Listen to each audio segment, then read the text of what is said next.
Excuse me സാറേ, ഞാനിവിടെ ഉണ്ട്. ഞാൻ സാറിനെ കാണാൻ ഓഫീസിൽ വരാനിരിക്കായിരുന്നു. എന്താ കിട്ടിയ പൈസ അടിച്ചു പൊളിച്ച് തീർത്തോ? അതൊന്നുമല്ല. ഇവിടെയുള്ള ആൾക്ക് അങ്ങോട്ട് പറഞ്ഞു വിടാൻ ധൃതി, ജർമ്മനിയുള്ള സാറിനാണെങ്കിൽ ഏറ്റെടുക്കാനും. ഫോർമാലിറ്റീസ് എല്ലാം തീർത്ത് എത്രയും പെട്ടെന്ന് അങ്ങോട്ട് അയക്കാൻ പറഞ്ഞ് അവിടുന്ന് വിളിയോട് വിളി. 4-ാം തീയതിക്ക് ബുക്ക് ചെയ്ത ടിക്കറ്റ് നേരത്തേക്ക്. കക്ഷിയുടെ വിസയാണെങ്കിൽ അടുത്ത ആഴ്ച എക്സ്പയർ ആവും. ഞാൻ കാരണം തനിക്കുണ്ടായ ഭാരം നാളെ തന്നെ നമുക്ക് ടേക്ക് ഓഫ് ചെയ്യിക്കാം. ഇതാ ഫ്ലൈറ്റ് ടിക്കറ്റ്. നാളെ 3 മണിക്കാ ഫ്ലൈറ്റ്. തനിക്ക് തരാനുള്ള ബാലൻസ് എമൗണ്ട് 5 ലക്ഷത്തിന്റെ DD. നമ്മുടെ എഗ്രിമെന്റ് പ്രകാരം നാളെ എയർപോർട്ടിൽ അയാളെ റിസീവ് ചെയ്യുമ്പോ തന്നാ മതി. പക്ഷെ അവിടുന്ന് വിളിച്ചു പറഞ്ഞു ടിക്കറ്റിനോടൊപ്പം ഹാൻഡ് ഓവർ ചെയ്തോളാം. എന്തോട് വാങ്ങിക്കാത്ത? അല്ല സാറേ, ആ പ്രശ്നക്കാരൻ പിന്നെയും വല്ല പ്രശ്നം ഉണ്ടാക്കിയോ? ഇതല്ല പ്രശ്നം. സാർ അത് തിരിച്ചുകൊണ്ടോ? എന്നിട്ട് ഞാനവൻ അയക്കുന്നില്ല. അയക്കുന്നില്ലേ? താൻ എന്താ ഈ പറയണേ? സാർ, അവൻ എന്റെ കൂടെപ്പുറപ്പാ. അവനെ പറഞ്ഞയക്കാൻ എനിക്ക് ബുദ്ധിമുട്ടുണ്ട്. ഇതെന്താ പെട്ടെന്ന് ഇങ്ങനെ? അതൊന്നും സാറിന് പറഞ്ഞാൽ മനസ്സിലാവില്ല. അത് കൊള്ളാം. ഇതെന്താ കുട്ടികളിയാ? അവനെ എങ്ങനെയെങ്കിലും ഒഴിവാക്കി തന്നെ താൻ തന്നെ പറഞ്ഞിട്ടല്ലോ ഞാൻ ഇത്രയും സ്ട്രെയിൻ എടുത്ത് ഇത് ഇവിടെ വരെ കൊണ്ട് എത്തിച്ചത്. എന്നിട്ടിപ്പോ? അല്ല സാറേ, ഇവൻ പറയുന്നത് ഞങ്ങൾക്ക് ആലോചിക്കാൻ കുറച്ചുകൂടി സമയം. ആലോചിക്കാനൊന്നും സമയമില്ല. നാളെ വൈകിട്ട് മിസ്റ്റർ ആകാശ് മേനെ ഇവിടുന്ന് കയറ്റി വിട്ടില്ലെങ്കിൽ എന്താ? ആകാശം ഇടിഞ്ഞു പൊളിഞ്ഞു വീഴൊന്നുമില്ലോ. സംഭവം സാറ് പറഞ്ഞത് ശരി തന്നെയാ. എന്റെ ഭാഗത്ത് തന്നെ തെറ്റ്. ആ തെറ്റ് തിരുത്താൻ വേണ്ടിട്ടാ ഞാൻ ഇങ്ങനെ ഒരു തീരുമാനം എടുത്ത്. എടോ, താൻ അതിന്റെ ഭവിഷ്യത്ത് എന്താണെന്നറിയാതെ സംസാരിക്കുന്നത്? എന്ത് ഭവിഷ്യത്താണ് സാറേ? ഈ ഒരു ഇടപാടിൽ ജർമ്മനിയിലുള്ള ഏതോ ഒരു സാറ് എനിക്ക് ഒരു 5 ലക്ഷം രൂപ തന്നിട്ടുണ്ട്. അത് ഞാനെടുത്ത് തിരിച്ചു കൊടുത്ത പ്രശ്നം സോൾവ് ആയില്ലേ? ഇതൊക്കെ പറയാൻ എളുപ്പാ, പക്ഷെ ഇതിനൊക്കെ അതിന്റേതായ കുറെ പ്രൊസീജിയേഴ്സ് ഉണ്ട്. തന്റെ അനിയനെ അഡോപ്റ്റ് ചെയ്യുന്നതിൽ തനിക്ക് പരിപൂർണ്ണ സമ്മതാണെന്നും പറഞ്ഞ് താൻ എഴുതി കയ്യൊപ്പിട്ട് തന്ന കംപ്ലീറ്റ് ഡോക്യുമെന്റ്സ് അവിടെ എത്തിക്കഴിഞ്ഞു. ആയിക്കോട്ടെ, ഇതിപ്പോ തലപോണ കേസൊന്നല്ലോ. അതുകൊണ്ട് സാർ ഒരു കാര്യം ചെയ്യും. എന്റെ അനിയന് വേണ്ടി ജർമ്മനിയിൽ നിന്ന് വിളിച്ചുകൊണ്ടിരിക്കുന്ന സാറിനോടനെ അങ്ങോട്ട് വിളിച്ചിട്ട് എന്റെ തീരുമാനം ഇതാണ്, ഞാൻ വാങ്ങിച്ച പണം തിരിച്ചറിയാൻ തയ്യാറുമാണ്, അതിന് കുറച്ച് സാവകാശം വേണമെന്ന് സാറിനോട് വിളിച്ച് പറയേ. ഇനിയിപ്പോ സാറ് വിളിച്ച് പറയുമ്പോ അങ്ങനെ വിശ്വാസമായില്ലെങ്കിൽ ഞാൻ പറയാം. അതിപ്പോ ഇനി ഒന്നും പറയണ്ട, സാർ ചെല്ലേ. ചെല്ല് സാറേ. പടച്ചോനെ, ഇത് പുലിവാലാവൂലോ? ഇത് പുലിവാലാവും. ഇത് പുലിവാലാവേ. എടാ, നിന്റെ തീരുമാനമൊക്കെ ശരി തന്നെയാ. ഇക്കാര്യത്തിൽ ഞാൻ മാത്രമല്ല, ഞങ്ങൾ എല്ലാവരും നിന്റെ കൂടെ ഉണ്ടാവും. പക്ഷെ കടലാസിലൊക്കെ ഒപ്പിട്ട് കൊടുത്ത് പണം വാങ്ങിപ്പോയ സ്ഥിതിക്ക് കുഴപ്പാവുന്ന എന്റെ പേടി. അത് പേടിച്ചിട്ട് ആ പാവത്തിന് എന്തെന്നൊക്കെയായിട്ട് കയറ്റി വിടണോ? അല്ല, അതെന്തായാലും വേണ്ട. എന്നാ പിന്നെ ഇതിന്റെ പേരിൽ എന്ത് പ്രശ്നം ഉണ്ടായില്ല, അത് വരുന്നിടത്ത് വെച്ച് തന്നെ കാണാം. അത്ര തന്നെ.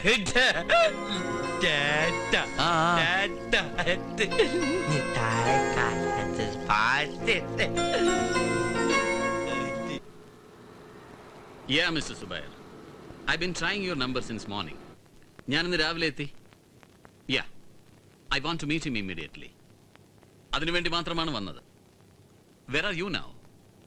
Oh, Chennai. No. I can manage. ഞാൻ തന്നെ പോയി കാണാം. Give me his address. ഉണ്ടോന്ന് നോക്ക്. I'll wait here. Sir.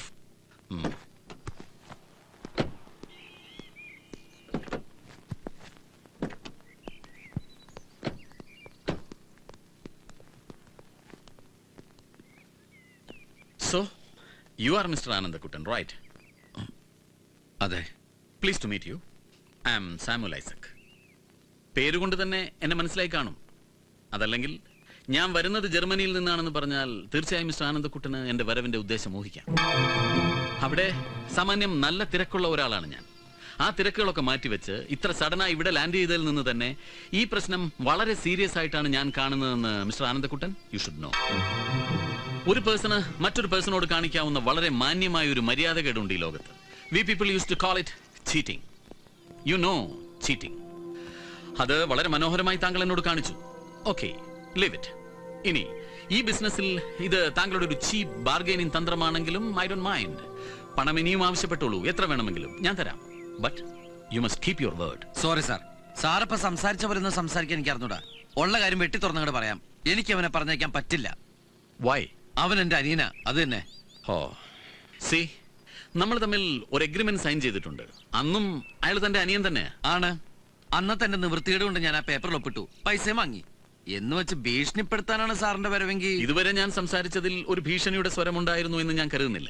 പക്ഷെ ഇനി എനിക്ക് അങ്ങനെ സംസാരിക്കേണ്ടി വരും, നിങ്ങളുടെ ഭാഷ ഇതാണെങ്കിൽ. ജർമ്മനിയിൽ നിന്ന് വന്നിട്ട് വരട്ടല്ലേ സാറേ. ഞങ്ങൾ ഇന്ത്യക്കാർക്ക് പൈസയുടെ കുറവ് മാത്രമേ ഉള്ളൂ. സൂട്ടും കോട്ടൂട്ട സിനിമയിലെ വില്ലനെ പോലെ ബെൻസ് കാറിലൊക്കെ വന്നിറങ്ങിയ പേടിക്കണ കാലൊക്കെ പോയി സാർ. Mind your words. എന്തേനു? അല്ല സാറേ, ഒരു കാര്യം ചോദിച്ചോട്ടെ. ബുദ്ധി വളർച്ചയില്ലാത്ത ഇങ്ങനെ ഒരാളെ തന്നെ ദത്തെടുക്കണമെന്ന് സാറിന് എത്ര വാശി? ബുദ്ധിയും ഭംഗിയൊക്കെയുള്ള കുട്ടികളെല്ലാം സാധാരണ എല്ലാവരും ദത്തെടുക്കാറ്. അപ്പൊ ഇതിലെന്തോ ദുരിദേശമുണ്ട്. പാവപ്പെട്ടവന്റെ ബുദ്ധി വളർച്ചയില്ലാത്തവരുടെ കിഡ്നിക്കും കരളിനും ഒക്കെ ഡിമാൻഡ് കുറവൊന്നും ഇല്ലല്ലോ ഫോറിനില്ല, അല്ലേ സാറേ? അങ്ങനെ വല്ല ഉദ്ദേശമാണെങ്കിൽ മര്യാദക്ക് താമിന്റെ ജർമ്മനിക്ക് തിരിച്ചു പോവില്ല. Stop it mister Anandakuttan. You don't know who I am. അല്ല, അത് നിങ്ങളെ ബോധ്യപ്പെടുത്തേണ്ട കാര്യവും ഇപ്പൊ എനിക്കില്ല. ബട്ട് വൺ തിങ്, എല്ലാ ലീഗൽ സ്റ്റാറ്റസും എനിക്ക് അനുകൂലമാണ്. അതുകൊണ്ട് നിങ്ങളുടെ അനുജനെയും കൊണ്ട് ഞാൻ പോകും. നാളെ, അല്ലെങ്കിൽ വേണ്ട, 2-3 ദിവസം ആലോചിച്ചോളൂ. എന്നിട്ട് മറുപടി പറഞ്ഞാൽ മതി. മറുപടി യെസ് ആയാലും നോ ആയാലും എന്റെ തീരുമാനം ഉറച്ചതാണ്. എനിക്ക് അയാളെ കൊണ്ടുപോയേ പറ്റൂ. ആലോചിക്കേ. ഞാൻ ഈ സിറ്റി തന്നെ ഉണ്ടാവും, ബോൾഗാട്ടി റിസോർട്ടിൽ.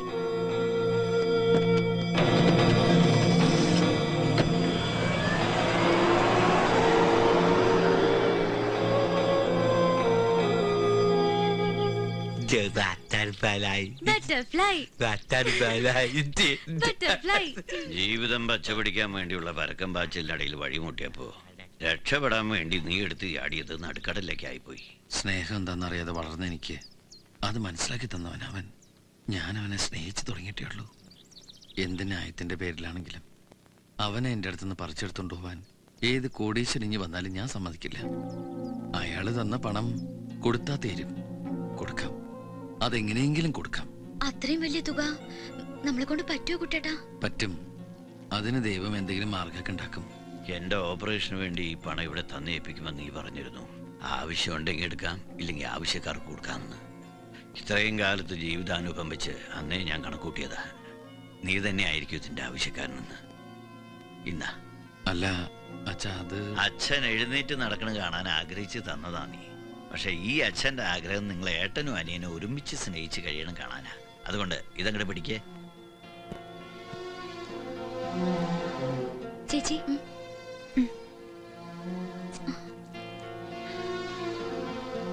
ഇത് വാങ്ങു കുട്ടേട്ടാ. എന്താ ഇത് വളയമാലയൊക്കെ? രാജയുടെയാ, അമ്മ ഉണ്ടായിരുന്ന പെട്ടുകൊടുത്തതാ. ഇതൊന്നും വേണ്ട, അല്ലാതെ തന്നെ വേറെന്തെങ്കിലും വഴിയുണ്ടാവും. അല്ല, അങ്ങനെ ഒരു വഴി ഉണ്ടാവുമ്പോ കുട്ടേട്ട എനിക്ക് തിരിച്ചെന്നാ മതി.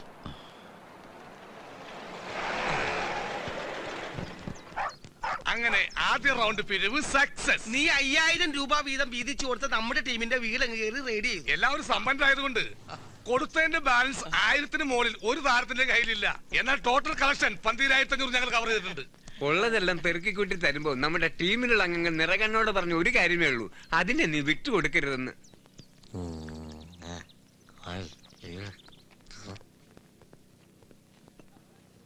Sir, phone. Yeah. Let him come in.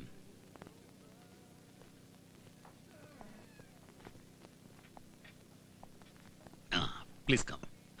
താങ്കൾ വരുമെന്ന പ്രതീക്ഷയിൽ തന്നെയായിരുന്നു ഞാൻ. നന്നായി. ഇനി നമുക്ക് പോസിറ്റീവായിട്ട് കാര്യങ്ങൾ തീരുമാനിക്കാമല്ലോ. ഡ്രിങ്ക് വേണ്ട സാർ. ഓക്കെ. നമ്മൾ ഇന്നലെ സംസാരിച്ചത് ഒരു ബിസിനസ് ഡീലിന്റെ പുറത്തായതുകൊണ്ടാവാം രണ്ടുപേരും വളരെ ഹാർഷായ ഭാഷ ഉപയോഗിച്ചു. നമുക്കത് മറക്കാം, അല്ലേ? നേരത്തെ പറഞ്ഞ പ്രകാരം ബാലൻസ് 5 lakhs ഡ്രാഫ്റ്റ് ആ ട്രാവൽ ഏജന്റിന്റെ കയ്യിൽ തന്നെ ഉണ്ട്. അത് താങ്കൾക്ക് എപ്പോൾ വേണമെങ്കിലും കൈപ്പറ്റാം. പിന്നെ കൂടുതൽ എത്ര വേണ്ടെന്ന് വെച്ചാൽ പറഞ്ഞോളൂ, തരാൻ ഞാൻ ഇപ്പോൾ തയ്യാറാണ്. ഞാനിപ്പോൾ വന്നത് സാറുമായിട്ട് ബാർഗെയിൻ ചെയ്യാനോ തർക്കിക്കാനൊന്നുമല്ല. ഞാനൊരു എടുത്തിയാട്ടക്കാരനായി പോയി സാറേ. ചിലപ്പോൾ അങ്ങനെയൊക്കെ വളർന്നുകൊണ്ടായിരിക്കും ആരോട് എന്തൊക്കെ പറയേണ്ടതെന്ന് അറിയാതെ പറയും, പെരുമാറും. ക്ഷമിക്കണം. സാറിനെ പോലെ ഒരു വലിയ മനുഷ്യനോട്, അതും എന്നെ കാണാൻ വന്നിട്ട്, അങ്ങനെയൊന്നും പറയാൻ പാടില്ലായിരുന്നു. ഓക്കെ, ഞാൻ പറഞ്ഞല്ലോ, നമുക്കത് വിടാം. അതല്ല, എന്റെ ഭാഗത്ത് ഒരു ന്യായീകരണമില്ല. ഞാനിപ്പോ വന്നത് സാറിന്റെ കാല് പിടിക്കാനാ. അവനെ വിട്ടുതരാൻ എനിക്ക് പ്രയാസമാണ് സാർ. മിസ്റ്റർ ആനന്ദക്കുട്ടൻ, എന്ത് പ്രശ്നം ഉണ്ടായാലും അവനെ കൊണ്ടുപോയി ഞാൻ സമ്മതിക്കില്ല സാർ. ഞാനും എന്റെ കൂട്ടത്തിൽപ്പെട്ട എല്ലാവരും നുള്ളിപ്പെറുക്കി കയ്യിൽ ബാക്കിയുണ്ടായിരുന്നു കൂടി ചേർത്ത് പകുതി പണം കൊണ്ടുവന്നിട്ടുണ്ട്. സാർ ഇത് വാങ്ങണം. ബാക്കി അമൗണ്ടിന് ഒരാഴ്ചത്തെ സമയം എനിക്ക് അനുവദിച്ചു തരണം. അതുവരെ നിൽക്കാൻ സാറിന് ബുദ്ധിമുട്ടാണെങ്കിൽ ഏത് പേപ്പറിൽ വേണേലും ഞാൻ ഒപ്പിട്ട് തരാം. സുബൈർ സാറിന്റെ കയ്യിൽ പണം ഏൽപ്പിക്കുകയും ചെയ്യാം. ഞാൻ ഇവിടെ വന്നത് ആകാശിനെ കൊണ്ടുപോകാനാണ്. അതിനുവേണ്ടി മാത്രം, അറ്റ് എനി കോസ്റ്റ് എനിക്ക് അയാളെ കൊണ്ടുപോയേ പറ്റൂ. ഞാൻ അപേക്ഷിക്കുക, സാർ വാശി പിടിക്കരുത്. ഏതോ നശിച്ച നേരത്താ അങ്ങനെ ഒരു തെറ്റ് ഞാൻ ചെയ്തത്. അമ്മ കൊടുത്ത ചേട്ടന്റെ ഫോട്ടോ അവന്റെ കുഞ്ഞു മനസ്സിൽ തോന്നിയ എല്ലാ സ്നേഹത്തോടെയും നെഞ്ചോട് ചേർത്ത് പിടിച്ച ബാഗില് ആർക്കും കൊടുക്കാതെ അവൻ കൊണ്ടു നടന്നപ്പോ അതൊന്നും അറിയാതെ വെറും കാശിന് വേണ്ടി ഞാൻ അവനെ വിറ്റു. ഒരു കൂടപ്പുറപ്പ് ഒരിക്കലും ചെയ്യാൻ പാടില്ലാത്ത തെറ്റ്. ആ തെറ്റിന് ഒരു പ്രായച്ചിത്തെ എനിക്കും ചെയ്യാൻ പറ്റും. പറ്റുന്നിടത്തുള്ള അവനെ സ്നേഹിക്കുക, പറ്റുന്നിടത്തുള്ള അവന് വേണ്ടി ജീവിക്കുക. അതിന് സാർ സമ്മതിക്കണം.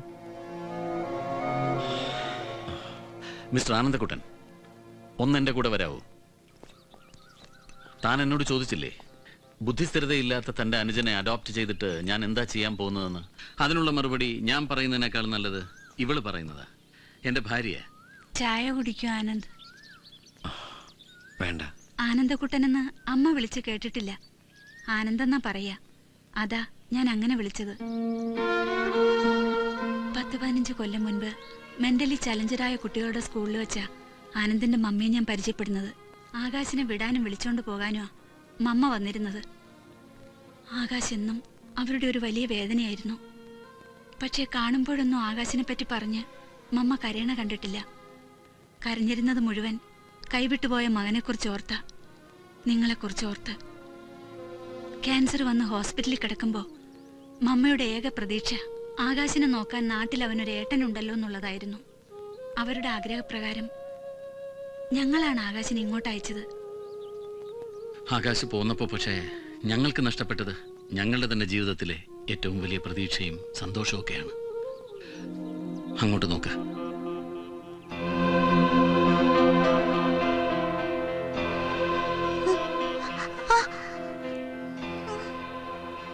ദിയ, ഞങ്ങളുടെ ഒരേ ഒരു മകൾ.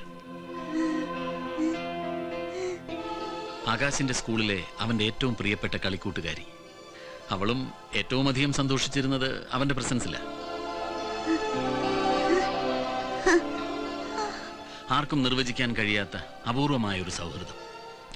നമുക്കൊന്നും പലപ്പോഴും തിരിച്ചറിയാൻ കഴിയാത്ത അവരുടേത് മാത്രമായൊരു ലോകത്ത് അവർ പരസ്പരം കഥകൾ പറയും, പൊട്ടിച്ചിരിക്കും, പാട്ടുപാടും. തൻ്റെ അമ്മയും ഞങ്ങളുമൊക്കെ ആശ്വാസത്തോടെയും കൗതുകത്തോടെയും കണ്ടിരുന്ന ആ പൊട്ടിച്ചിരിയും ആഹ്ലാദമൊക്കെയാണ് ആകാശ് പോന്നതോടെ പെട്ടെന്ന് അങ്ങ് ഇല്ലാതായത്. ആകാശിന് ഈ ഡിഫക്റ്റ് ജന്മനാ ഉള്ളതാണെങ്കിലും മോൾക്ക് അങ്ങനെയല്ല. ബ്രെയിനിലെ ഒരു ഗ്രോത്ത് കാരണം ഒരു 3-4 വയസ്സ് മുതൽ ഗ്രാജുവലി ഇങ്ങനെ ആയതാ. ഇപ്പോ ഇവളുടെ ആയുസ് നീട്ടി കിട്ടണമെങ്കിൽ പോലും ഒരു സർജറി കൊണ്ടേ മതിയാവും. അതും ചാൻസ് 50-50യാ. ഇപ്പോഴത്തെ സാഹചര്യത്തിൽ എത്രയും പെട്ടെന്ന് സർജറി നടത്തേണ്ടതാ. അതിനു മുമ്പ് ഇവൾക്ക് കൊടുക്കാവുന്ന എല്ലാ സന്തോഷവും ഞങ്ങൾക്ക് കൊടുക്കണം. ഞാൻ പറഞ്ഞല്ലോ, അവളുടെ ഏറ്റവും വലിയ സന്തോഷം ആകാശിന്റെ പ്രസൻസ് ആണ്. മറ്റെന്താ ആവശ്യപ്പെട്ടാലും ഈ ലോകത്ത് എവിടെയാണെങ്കിലും അത് സാധിച്ചു കൊടുക്കാൻ എനിക്ക് ഒരു പ്രയാസവും ഇല്ല. ഇതിപ്പോ നിങ്ങളുടെ ദയ ഞങ്ങൾക്ക് വേണം. ഇപ്പൊ ഞാൻ തിരിച്ച് നിങ്ങളോട് അപേക്ഷിക്കുകയാണ്, ആകാശിനെ ഞങ്ങളോടൊപ്പം പറഞ്ഞയക്കണം. സർജറിയുടെ നേരത്ത് ആകാശ് അവളുടെ കൂടെ വേണം. അവരുടെ കളിച്ചിരിക്കൊടുവിൽ ആ മയക്കത്തിൽ അവൾ ഒരിക്കലും ഉണർന്നില്ലെങ്കിൽ പോലും ഒരു സമാധാനം ഞങ്ങൾക്കുണ്ടാവും. സന്തോഷത്തോടെ ആവുമല്ലോ ഞങ്ങളുടെ മോള് പോവുക. ഞങ്ങളുടെ സ്വാർത്ഥതയ്ക്ക് വേണ്ടി ഒരു കളിപ്പാവയായി മോളുടെ മുമ്പിൽ ആടിക്കളിക്കാനാണ് ആകാശിനെ കൊണ്ടുപോകുന്നതെന്ന് കരുതരുത്. ഞങ്ങൾ ഒരിക്കലും അങ്ങനെ ചിന്തിച്ചിട്ടില്ല.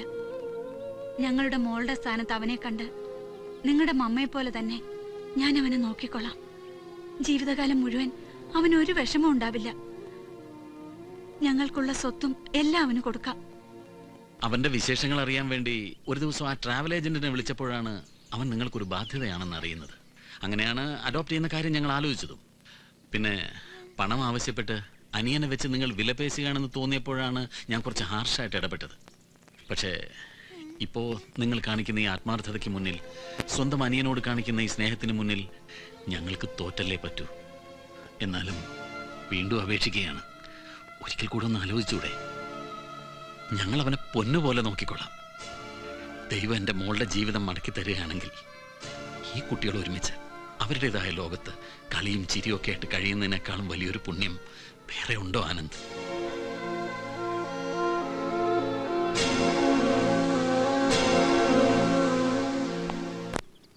ഓർക്കുമ്പോ സങ്കടം വരിക. അവര് പറഞ്ഞത് മുഴുവൻ ശരിയാണെങ്കിൽ കഷ്ടല്ലേ ആ കുട്ടിയുടെ കാര്യം? അതിനെ കണ്ടപ്പോ എനിക്കും പാവം തോന്നി.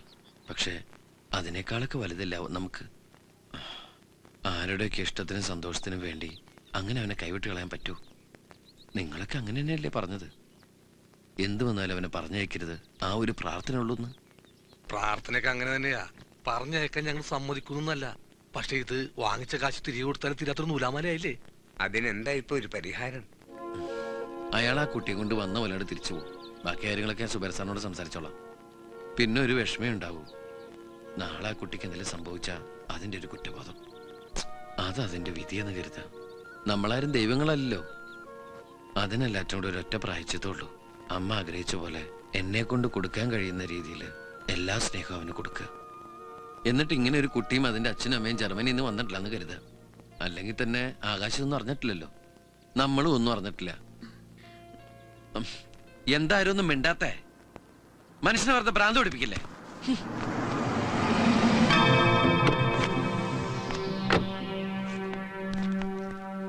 ആനന്ദ്, എല്ലാം പറഞ്ഞു കഴിഞ്ഞതാണ്.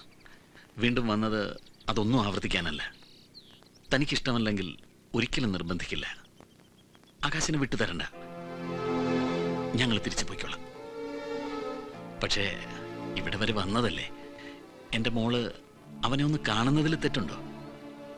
ചിലപ്പോൾ അവനെ കാണുമ്പോൾ അവളുടെ പഴയ കളിയും ചിരിയും ഒക്കെ തിരിച്ചു കിട്ടിയാൽ അത് മതി, അത് മാത്രം മതി ഞങ്ങൾക്ക്. 2-3 ദിവസം, അല്ലെങ്കിൽ ഒരാഴ്ച, പണ്ടത്തെ പോലെ ആ കുട്ടികളെ അവരുടെ മാത്രം ലോകത്ത് കളിക്കാനും ചിരിക്കാനും ഒന്ന് വിട്ടുകൊടുത്തൂടെ നമുക്ക്? പിന്നെ ഞാൻ ഒന്നും ആവശ്യപ്പെടില്ല, ഞങ്ങൾ തിരിച്ചു പോയിക്കോളാം.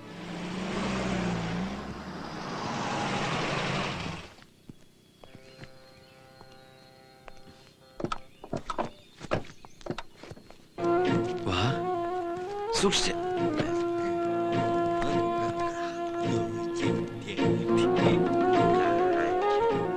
ആകാശ്,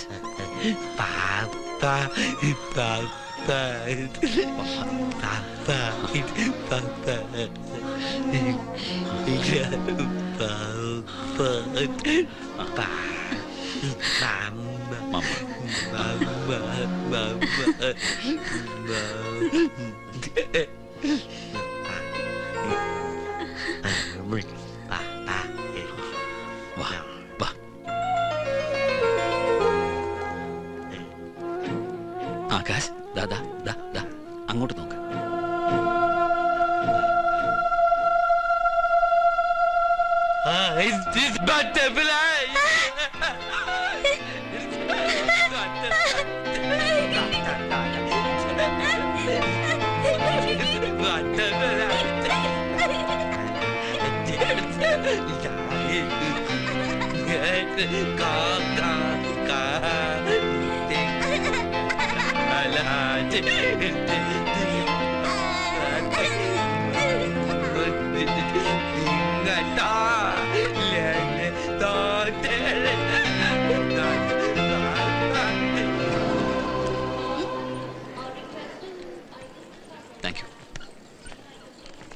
ഒന്ന് CO ചെയ്യാൻ പോലും അവരാരും വന്നില്ല.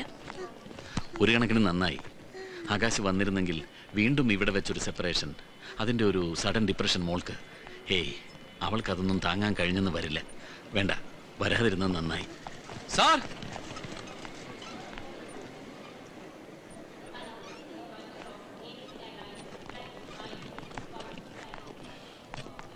ദൈവം നേരത്തെ ചിലത് തീരുമാനിച്ചിട്ടുണ്ട് സാർ.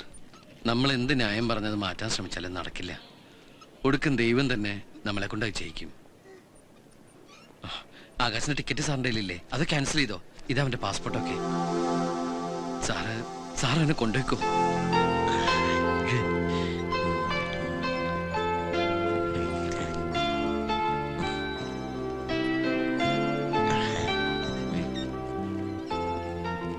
എനിക്ക് സമ്മതമാണ് സാർ, പരിപൂർണ സമ്മത.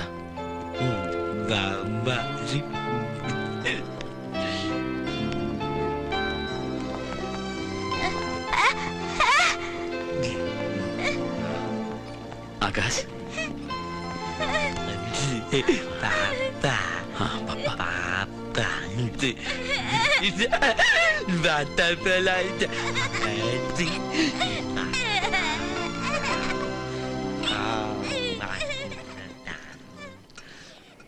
അമ്മ ആഗ്രഹിച്ച അവന്റെ സുഖവും സന്തോഷമാണെങ്കിൽ അതെന്നേക്കാളും കൂടുതൽ കൊടുക്കാൻ കഴിയുക നിങ്ങൾക്ക് തന്നെയാ.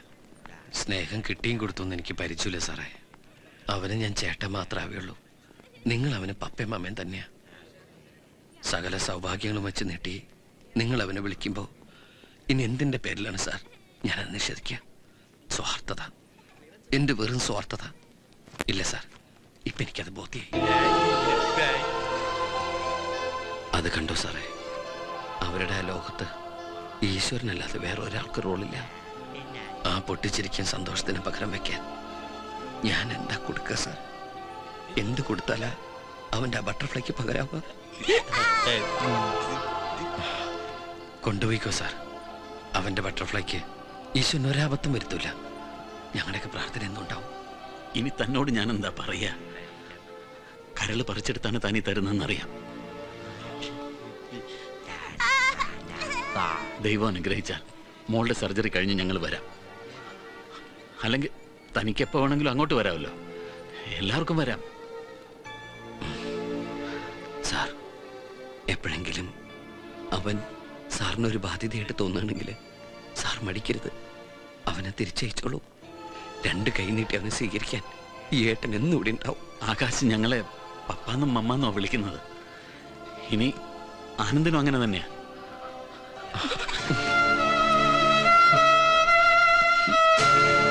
ഓട്ടെ.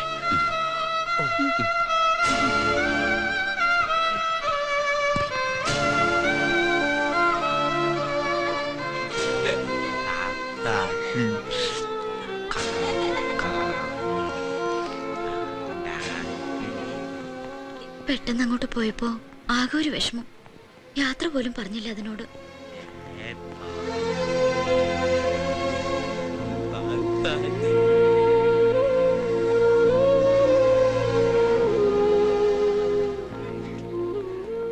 ഒന്ന് തിരിഞ്ഞു പോലും നോക്കണല്ലോടവൻ. അത്രക്കുള്ള ബുദ്ധിയൊന്നും അതിനില്ലല്ലോ.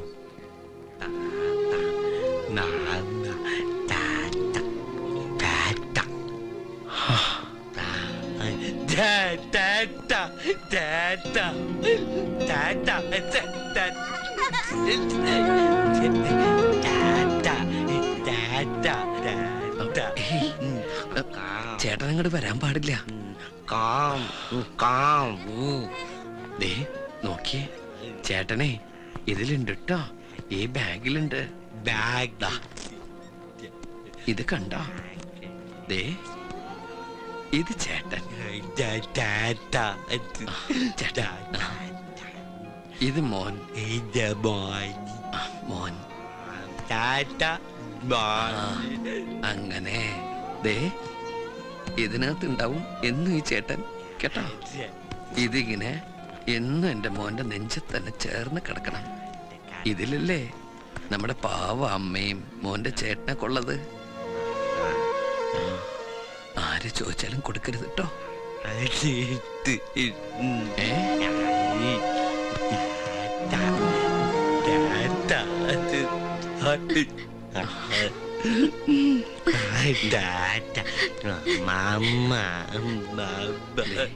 ചെല്ലേ, അല്ലെങ്കിലേ മോന്റെ ബട്ടർഫ്ലൈ പറന്നു പോവും.